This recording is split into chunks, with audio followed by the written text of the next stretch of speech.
పరిస్థితి ఎట్లున్నాయో, మన జిల్లాలో పరిస్థితి ఎట్లుందో, మన జమ్మలమడుగులో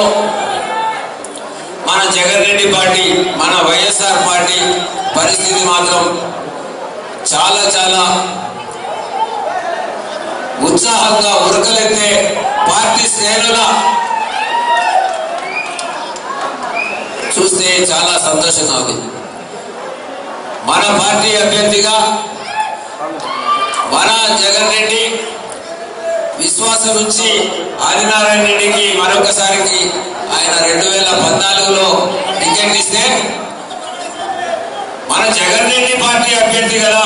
మన వైఎస్ఆర్ పార్టీ అభ్యర్థి కదా అని ఆయన్ను ఎన్నుకుంటే ప్రజలంతా మన రాయలసీమ పరువు ప్రతిష్టలకు కూడా మన కడప జిల్లా వైఎస్ఆర్ జిల్లా అని పేరు పెడితే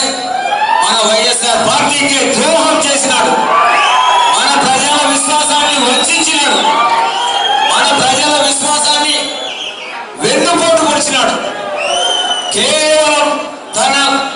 ఆదాయము, తన డబ్బు, తన కోట్లు సంపాదించాలని చెప్పి ఆ యావతో మన ప్రజల విశ్వాసాన్ని, మనందరి విశ్వాసాన్ని తుంగలో దొక్కినాడు.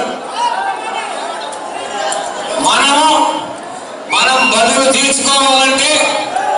మన వైఎస్ఆర్ పార్టీ అభ్యర్థిగా పోటీ చేసే, అసెంబ్లీ అభ్యర్థిగా పోటీ చేసే మన డాక్టర్ సుధీర్ రెడ్డి గారిని,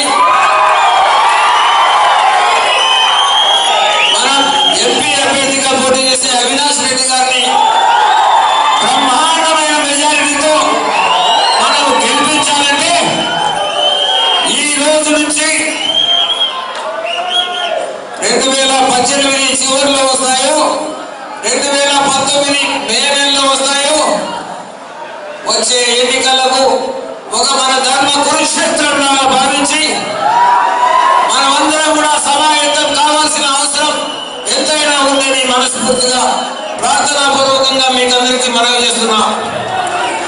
ఇప్పటి నుంచే మనమందరం కూడా సుశిక్షితులమైన సైనికుల్లాగా తయారు కావాలి. ప్రతి బూత్ లో కూడా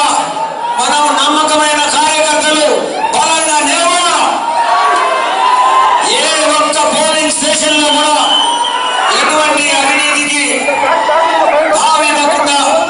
ఎటువంటి ప్రలోభాలకు లొంగిపోయి మనం నిజాయితీ గల కార్యకర్తలంతా కూడా పోలింగ్ స్టేషన్లలో నిలబడి మనకు రావాల్సిన ఓట్లన్నీ కూడా మనకు రావడమే కాకుండా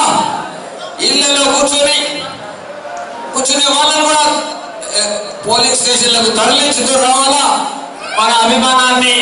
మన ఆశీర్వాదాలను మన పార్టీ అభ్యర్థులకు ఇవ్వమని, అందించమని మనస్ఫూర్తిగా ప్రాధాన్యపడుతూ వాళ్ళను పోలింగ్ స్టేషన్లకు తీసుకొచ్చి మన పార్టీ అభ్యర్థుల విజయానికి మనస్ఫూర్తిగా సహకరించాలని మనస వాచ కర్మన ఇది ఒక